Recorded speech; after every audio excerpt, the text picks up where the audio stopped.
اور مائیں یرضینا دودھ پلائیں اولادہن اپنے بچوں کو حولین کاملین 2 سال مکمل لمن واسطے اس کے جو ارادہ کرے یتم الرضاع یہ کہ پورا کرنا ہے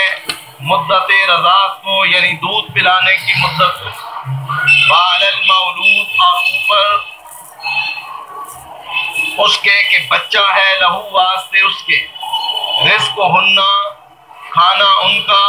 وکسوت ہننا اور کپڑا ان کا بالمعروف ساتھ قاعدے کے لا تکلف نفس نہیں تکلیف دی گئی کسی جان کو الا وسعها مگر اس کی وسعت کے مطابق لا تضار والدۃ نہ تکلیف دی جائے ماں کو بولدہا بسبب اس کے بچے کے ولا مولود لہ اور نہ ہی بچہ ہے واسطے اس کے یعنی باپ کو بولدہی بسبب اس کے بچے کے وعلی الوارث مثل ذلک اور اوپر وارث کے بھی مثل اسی کے ہی حق ہے ذمہ داری ہے فَإِنْ أَرَادَا پس اگر ارادہ کریں دونوں فصالاً دودھ چھڑانے کا عن تراض منہما رضا مندی سے ان دونوں کی طرف سے وتشاور اور مشورے سے فلا جناح علیہما پس نہیں ہے گناہ اوپر ان دونوں کے وَإِنْ أَرَدْتُمْ اور اگر ارادہ ہو تمہارا أَن تَسْتَرْضِعُوا أَوْلَادَكُمْ یہ کہ تم دودھ پلواؤ دائیا سے اپنی اولاد کو اپنے بچوں کو فلا جناح علیکم بس نہیں ہے گناہ اوپر تمہارے اذا سلمتم جب کہ دے دو تم ما آتیتم جو دینا کیا ہے تم نے بالمعروف ساتھ قاعدے کے واتقوا اللہ اور اللہ سے ڈرو وعلموا اور جان لو ان اللہ بے شک اللہ بما تعملون بصیر ساتھ اس چیز کے جو تم عمل کرتے ہو دیکھنے والا ہے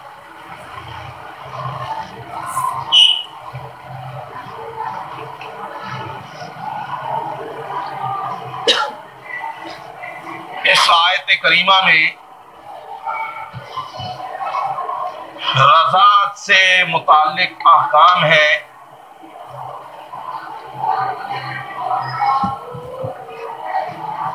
اس سے ما قبل کی آیات میں مسلسل طلاق سے متعلق احکام و مسائل بیان ہوئے مختلف صورتوں میں مختلف نوعیت کی طلاقوں میں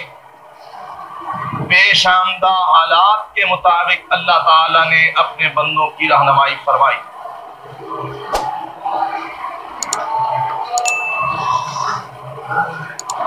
مختلف حالات میں جبکہ بسا اوقات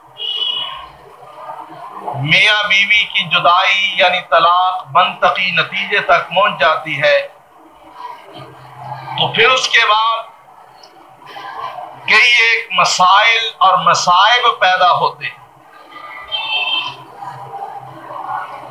ان میں سے ایک اہم مسئلہ چھوٹے بچوں کی پرورش کا ہے اور بالخصوص ایسے بچے کہ جو شیر خوار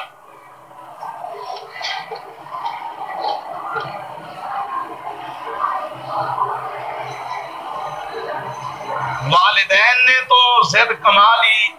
یا حالات نے ان کو اس موڑ پہ لا کے کھڑا کیا کہ ان کے اندر جدائی اور اولاد کی ناگزیر ہوگی تو اب ایسی حالت میں چھوٹے بچوں کا کیا بنے گا اس لیے کہ ماں باپ تو جدا ہو گئے اور یہ دونوں کی مشترکہ میراث اور اثاثہ اب وہ بچہ کہاں رہے گا یہ بات طے شدہ ہے شرعی اصول ہے کہ بچہ ہو یا بچی اس کی ولدیت کی نسبت باپ کی طرف ہوتی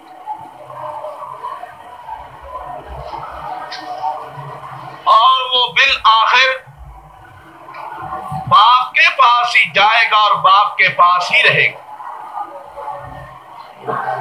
شرعی طور پر ہی اس بچے کا حق رکھتا ہے اور اسی کو ہی وہ ملے گا۔ لیکن یہ بات کی ہے، ابتدائی مرحلے پر ایسے چھوٹے بچے کو ماں کی ضرورت ہوتی ہے، اور بالخصوص جب اللہ تعالیٰ نے اس بچے کی غذا ہی ماں کے جسم میں رکھی۔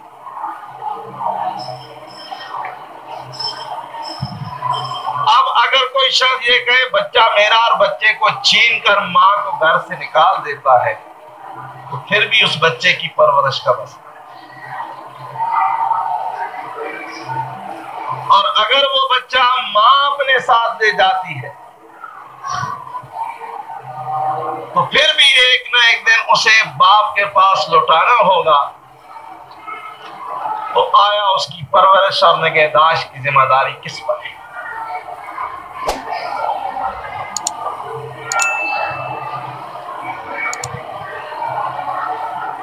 الروح قرآن ماں پر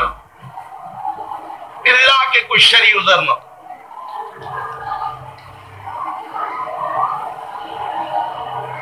اگر کوئی شرعی عذر ہے تو یہ الگ بات ہے، اگر کوئی شرعی عذر نہیں ہے تو ماں پر لازم ہی نہیں بلکہ واجب اور فرض ہے کہ وہ اپنے بچے کو 2 سال تک دودھ پلائے۔ عذر دودھ نہیں ہے، یہ عذر ہے، یا کسی عارضے کی وجہ سے ماں کا دودھ بچے کے لیے مضر ہے، یہ عذر ہے، یا اسی طرح اسی نوعیت کا کوئی مزید عذر، حالات اور ذرائع سے پیدا ہو جاتے ہیں ایسے عذر، اس طرح کا کوئی عذر ہو تو الگ بات ہے۔ لیکن اگر کوئی عذر نہیں ہے تو پھر ماں پر لازم ہے کہ وہ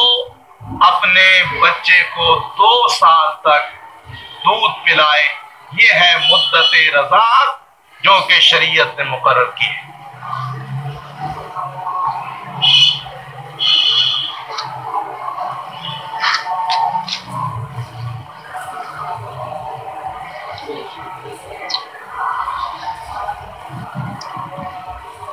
اب یہاں سے بات اس آیت میں شروع کی گئی کہ اگر طلاق تک یا علاقی تک یا خلا کی صورت میں کوئی ایسی صورت پیدا ہوتی ہے کہ زوجین میں علاقی، اب فرمایا کہ تم اپنی ضد کا شکار اپنے بچے کو نہ بناؤ، بلکہ اب ایسی صورت میں بھی وہ بچہ یا بچی ماں کے پاس ہی رہے گا اور 2 سال تک وہ اس اپنے بچے یا بچی کو دودھ پلا کر پرورش کرے۔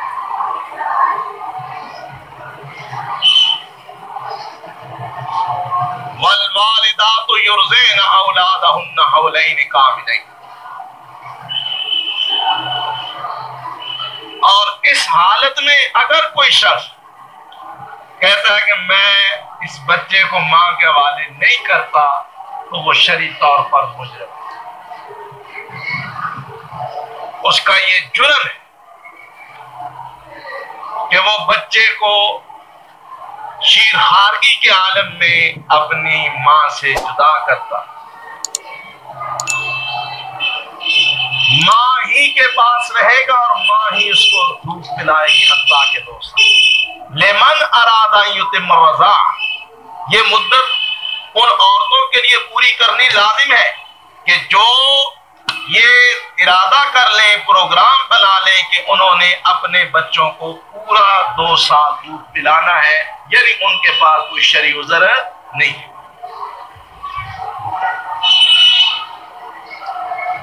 یعنی جن کا یہ طے شدہ پروگرام ہے کہ بچوں کو 2 سال دودھ پلانا ہے، ایسی مائیں اپنے بچوں کو 2 سال دودھ پلائیں اور یہ مدت پوری کریں۔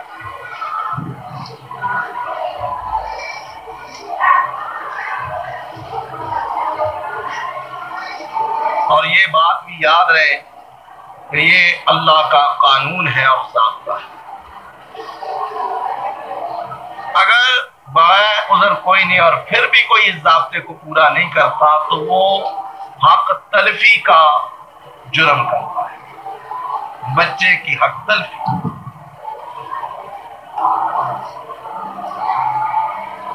اور یہ اس لیے بھی خاص کر آج کل کے حالات اور ماحول میں یہ حق تلفی کچھ بہت زیادہ خطرناک صورت اختیار کر چکی ہے، اور اس کے کئی ایک اسباب اور عوامل ہیں جو کہ حقیقت سے تعلق نہیں رکھتے۔ ماں اور بچے دونوں کی صحت، تندرستی اور پھر ان دونوں کے ساتھ آپس میں ان دونوں کا تعلق اور ربط، یہ ایک ایسا ذریعہ ہے جس کو اللہ تعالیٰ نے اسی طریقہ کار کے ساتھ قائم کیا۔ اور جب والدین ان معاملات میں بچوں سے ان کے حقوق سے بے اتنائی برتتے ہیں، مثلا بعض مائیں بچوں کو پیدا ہوتے ہی دودھ نہیں پلاتی کہ ہم کہیں کمزور نہ ہو، یا ہماری جوانی یا رانائی یا شباب اس پہ اثر نہ، حالانکہ یہ غلط بات ہے، طبی لحاظ سے یہ غلط بات ہے۔ اور پھر شروع کر دیتے ہیں کبھی بکری کا دودھ، کبھی بھیڑ کا دودھ، کبھی اونٹنی کا دودھ، کبھی بھینس کا دودھ، کبھی گائے کا بھی کہتے ہیں گائے کا، اور کبھی ڈبوں کے قسم کے رنگ برنگے دودھ۔ پھر وہ بچہ بھی ظاہر ہے جس چیز اس کی پرورش ہوتی ہے اس کے اثرات اس پر مرتب ہوتے ہیں، اور بڑا ہو کر اگر وہ فرمانبردار نہ بنے تو کہتے ہیں لو جی ہماری فرمانبرداری نہیں کرتا، تم نے کون سا سے گود میں اٹھا کے 2 سال سمجھ آئی؟ تو یہ ایسی چیزیں ہیں کہ جن کو اللہ نے یوں ہی ضابطہ اور قانون نہیں بنا دی، بلکہ ان کے اندر حکمتیں ہیں، فوائد ہیں، ہر لحاظ سے مصالح ہیں۔ یہاں تک ایک بات۔ اب دوسری بات، وَعَلَى الْمَوْلُودِ، مولود کہتے ہیں بچے، وَعَلَى الْمَوْلُودِ اوپر اس شخص کے کہ بچہ ہے، لہو واسطے اس کے، کون مراد ہے؟ وَعَلَى الْوَالِدِ بھی کہا جا سکتا ہے، لیکن قرآن نے یہ لفظ استعمال کر کے شفقت پدری کو بیدار کیا ہے۔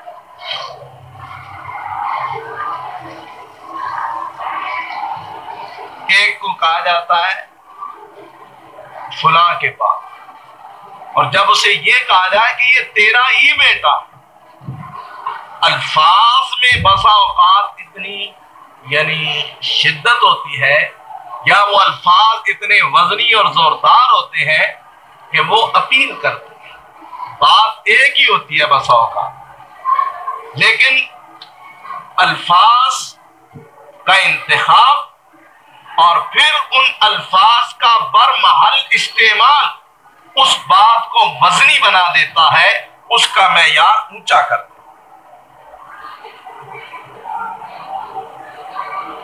تو یہ لفظ کہہ کر، حالانکہ یہ ترکیب کے لحاظ سے بھی، استعمال کے بھی لحاظ سے اور لفظی معنی کے لحاظ سے بھی خاصے دقیق لفظ ہے، لیکن چونکہ باپ سے وہ کام لینا ہے کہ جو زوجین کی لاکی کے بعد ممکن ہے باپ کا دل سخت بھی ہو جائے، لہذا وہ کام لینا ہے کہ جو باپ کے ذمے بنتا ہے۔ وَعَلَى الْمَوْلُودِ لَهُ، اوپر اس شخص کے کہ بچہ ہے واسطے اس کے، یعنی اوپر اس کے کہ جو بچے کا باپ ہے، اس کے اوپر ذمہ داری ہے۔ رِزْقُهُنَّ، دودھ پلانے والی عورتوں کا کھانا، یعنی جو عورت دودھ پلاتی ہے اس کا کھانا بھی اس کے ذمے، وَكِسْوَتُهُنَّ، اور اس کا پہناوا اور کپڑا بھی اس کے ذمے۔ مطلب یہ کہ اس کا خرچہ، اس کا کپڑا یہ باپ کے ذمے ہے، لیکن بالمعروف،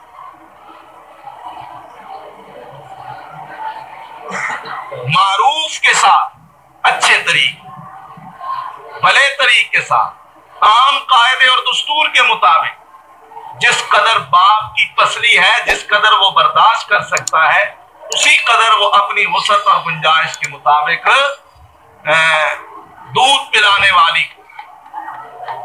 اپنے بچے کو دودھ پلانے والی کو کھانا اور کپڑا دے۔ یہ صورت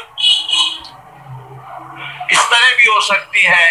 کہ ناراضگی کی حالت میں خاوند کہیں اور بیوی کہیں، لیکن ابھی طلاق نہیں ہوئی، نکاح میں ہے، تب بھی اس عورت کا کھانا اور کپڑا مرد کے دے، چاہے وہ ناراض ہو۔ لیکن اگر وہ عورت اس کے بچے کو، اپنے بچے کو جو کہ ان دونوں کا مشترکہ بچہ، اس کو دودھ پلاتی ہے، ماں کا کام ہے دودھ پلانا اور باپ کا کام ہے اس کو روٹی کپڑا دینا، اب اس کا کیا معیار ہوگا؟ بالمعروف۔ یہ فیصلہ تم خود ہی کر لو کہ کون سا اچھا مناسب طریقہ ہے جس سے تم اپنے معاملات کھانے پینے کے طے کرو، کیونکہ ہر آدمی کی طبیعت بھی اپنی، اخراجات کا معیار بھی اپنا، اور ہر آدمی کے وسائل بھی اپنے۔ ایک آدمی 1000 روپے کماتا اور بیوی کہے میں تو 1500 روپے میرا خرچہ ہے، تو دے، وہ 500 کہاں سے دے؟ مطلب یہ ہے کہ جتنا شوہر افورڈ کر سکتا ہے، مہیا کر سکتا ہے، دے سکتا ہے، بیوی کو بھی چاہیے، بچے کی ماں کو بھی چاہیے کہ وہ بھی اس سے زائد کا تقاضا نہ کرے کہ جو مہیا نہ کر سکے۔ عام قاعدے اور دستور کے مطابق جو اخراجات کھانا پینا وہ مہیا کر سکتے ہیں۔ لا تکلف نفس الا وسعها،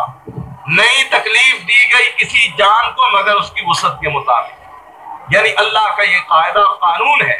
کہ وہ کسی کو اس کی طاقت سے بڑھ کر مجبور نہیں کرتا، اس کی استطاعت اور استعداد اور وسعت سے بڑھ کر اس کو پابند اور مجبور نہیں کرتا کہ تم ایسے کرو، بلکہ جتنی اس کی وسعت اور طاقت ہے اتنی ہی اللہ اس کو تکلیف دے،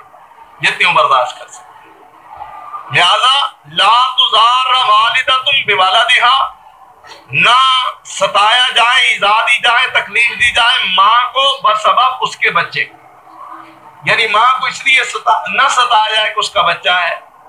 اور نہ ہی ولا مولود لہ بولدہ، اور نہ ہی باپ کو ستایا جائے بسبب اس کے بچے، یعنی نہ ماں کی طرف سے بچے کی ماں کی طرف سے زیادتی ہو اور نہ ہی بچے کے باپ کی طرف سے زیادتی۔ جب ایک عورت ہے اس کو بچے کی وجہ سے پریشان کیا جائے، تنگ کیا جائے، یا پھر اب ماں کو پریشان کرنے کی یہ بات ہے کہ اس کو خرچہ بالکل نہ دیا جائے، اور کوئی کہے جی کہ میں اس کو کیوں خرچہ دوں، یہ اپنے بچے کو دودھ پلا رہی، میرا کون سا مجھ پر احسان کر۔ اب ظاہر ہے وہ بیچاری اس کے بچے کو دودھ بھی پلائے اور اپنا کھانا پینا پہننا وہ بھی خود مہیا کرے گی، اس کے لیے باعث تکلیف اور باعث اذیت کی بات۔ اب باپ کو تنگ کرنے کی یہ بات ہے کہ اس سے ایسی چیز کا اور ایسے کھانے پہننے کا تقاضا کیا جائے کہ جو مہیا نہ کر سکے، اور عورت کہے جی میں تیرے بچے کو یہ دو یہ دو یہ دو۔ فرمایا یہ تکلیف ہے، ایک دوسرے کو تکلیف نہ دو، بلکہ معروف طریقے کے ساتھ تم آپس کے معاملات کو طے کرو۔ وعلی الوارث مثل ذلک، اگر بچے کا باپ مر جاتا ہے اور اس کا کوئی ولی وارث ہے تو اس پر بھی یہی ذمہ داری ہے کہ وہ اس بچے کی کفالت کے اخراجات برداشت کرے۔ دو باتیں۔ تیسری بات، فَإِنْ أَرَادَا فِصَالًا عَنْ تَرَاضٍ مِّنْهُمَا، اگر وہ دونوں ارادہ کر لے دودھ چھڑانے کا بامی رضامندی سے اور مشورے سے، فلا جناح علیہما، ان دونوں پر کوئی گناہ نہیں، یعنی 2 سال کی مدت مقرر ہے، باپ کہیں ہے ماں کہیں، بچہ ماں کے پاس، لیکن اب کسی وجہ سے دودھ چھڑانا پڑ جاتا ہے، دودھ نہیں ہے تو شور باپ یہ کہ نہیں تم نے 2 سال پورے ہی کرنے، یا وہ بیمار ہے یا بچہ بیمار ہے یا کوئی اور اس طرح کا عارضہ لائے۔ فرمایا ایسی صورت میں جب کہ دودھ چھڑانا پڑ جائے، دودھ چھڑانا ناگزیر ہو جائے، تو بامی رضامندی اور مشورے سے اگر دودھ چھڑا دیا جائے وقت مقرر سے پہلے بھی تو کوئی گناہ نہیں۔ 3 باتیں۔